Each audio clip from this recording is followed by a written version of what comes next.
கோட்சே பகவத்கீதையில் இருந்தே வன்முறையையும் கொலை செய்வதையும் கற்றுக்கொண்டார் என்று காங்கிரஸ் பொதுச் செயலாளரும் எம்பியுமான கே.சி. வேணுகோபால் பேசிய வீடியோ வைரலாகி தற்பொழுது சர்ச்சையாகியுள்ளது.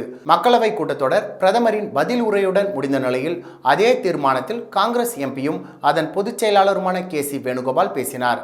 அப்பொழுது எதிர்க்கட்சித் தலைவர் ராகுல் காந்தி இந்து மதம் குறித்து பேசியதிலிருந்தே பாஜகவினர் பரபரப்பாக இருப்பதாகவும் செய்தி நிறுவனங்களுக்கு பேட்டி கொடுப்பது அறிக்கை விடுவது என இருப்பதாகவும் விமர்சித்த அவர், இந்து மதத்தை உண்மையாக நம்புபவர்கள் நீங்களா நாங்களா என கேள்வி எழுப்பி, நீங்கள் இந்து மதத்தை ஆதாயத்திற்காக பயன்படுத்துகிறீர்கள், தேர்தல் நேரத்தில் அதைத்தான் செய்தீர்கள், உண்மையான ஹிந்து யார், சகிப்புத்தன்மையையும் மனிதனின் மதிப்பையும் புரிந்து கொள்பவர்களே உண்மையான ஹிந்து என்று பேசினார்.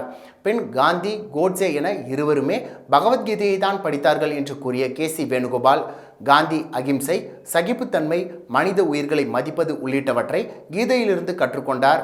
ஆனால் கோட்சே அதே கீதையிலிருந்தே வன்முறை, சகிப்பின்மை, கொலை செய்வது உள்ளிட்டவற்றை தெரிந்து கொண்டார்.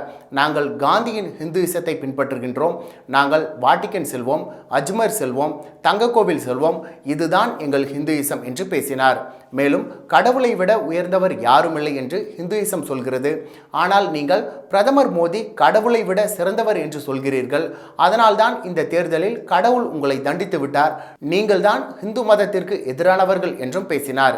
இதில் இடையே அவர் காந்தியை சுட்டுக் கொன்ற கோட்சேவும் வன்முறை, கொலை செய்வது எப்படி உள்ளிட்டவற்றை பகவத்கீதையில் இருந்தே கற்றுக்கொண்டார் என்று பேசியது சர்ச்சையாகி உள்ளது. இதற்கு பல தரப்பினரும் கண்டனம் தெரிவித்து வருகின்றனர்.